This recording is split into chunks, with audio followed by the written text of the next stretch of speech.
Mark, thank you. In the wake of the deadly Christmas market attack, police in Berlin are on high alert, and the German chancellor is under increasing criticism for her policy on Syrian refugees. The U.S. State Department is condemning the violence. President-elect Donald Trump sent out a strongly worded tweet. He said in his tweet there were terror attacks in Turkey, Switzerland, and Germany, and it is only getting worse. The civilized world must change thinking. Joining us now on the phone is Democratic Congressman Adam Schiff of California. He's the ranking member of the House Committee on Intelligence. Congressman, good morning. Good morning to you. What's your reaction, first of all, to the tweet by the president-elect, as well as his description of these attacks as the work of radical Islamic terrorists?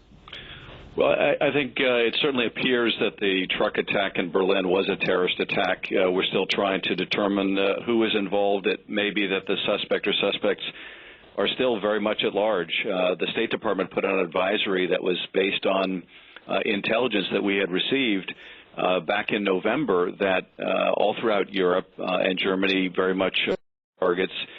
People needed to beware at festivals, street festivals, particularly around the holidays, that people may be using, with the instructions of ISIS and al-Qaeda, unconventional means like a truck. And that State Department advisory proved all too prescient. This was something that we've been worried about for some time, and it was just devastating to see after Nice an attack like this in Berlin. Similarly, in Turkey, I think you would have to view it as a terrorist attack or an assassination of the Russian ambassador.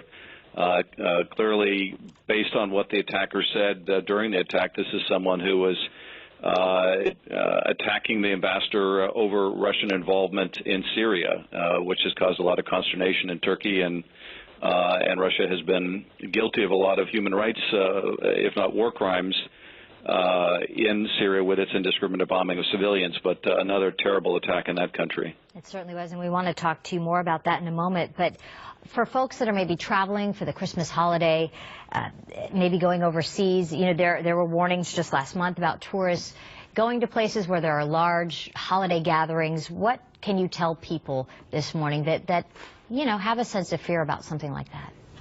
Well, in terms of our own country, we don't have specific intelligence about a particular threat in a particular city. So, you know, people should go about their business as usual. And, you know, law enforcement, I think, is stepping up security in different places just to be on the safe side. In terms of those with plans to travel to Europe, I took my family to Europe for the first time during spring break, and I think there were existing travel advisories at that time as well. You know, we have to, unfortunately, deal with this as a way of life, a matter of, unfortunately, the new way of things in the era of terrorism, and not let it deter from, you know, enjoying our lives and doing what we can as long as we take precautions.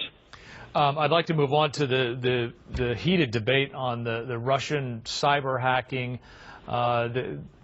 targeting our election, the U.S. election, the call for a joint inquiry. I know that you've tried to be part of a bipartisan probe into this. President Trump and Republicans continue to say, look, this is sour grapes on the part of Democrats. Where are we as a nation in terms of taking a look at this attack on the U.S. system? You know, I think there's increasing bipartisan support for a thorough and nonpartisan investigation into the Russian meddling in our election. It's really undisputed by our intelligence agencies, and I think everybody that's been briefed in Congress, that the Russians hacked into our institutions and dumped information in an effort to meddle in our elections. The only one who seems to disagree with that conclusion is Donald Trump, and I think that's simply because he feels it would undermine the legitimacy of his win. No one is contesting the win, though, and I think that's a bit of a dodge. And unfortunately, his attacks on the intelligence agencies are hurting them, but also hurting his own credibility. There's going to come a time during his administration when we have a national security crisis, and people are going to need to believe the president. They're going to need to also believe our intelligence agencies when he comes to rely on them for any action that he might take. So it's destructive, but I think there's a bipartisan willingness now to give a real objective look into what Russia did, as well as to enact sanctions on Russia for their unprecedented meddling in our affairs.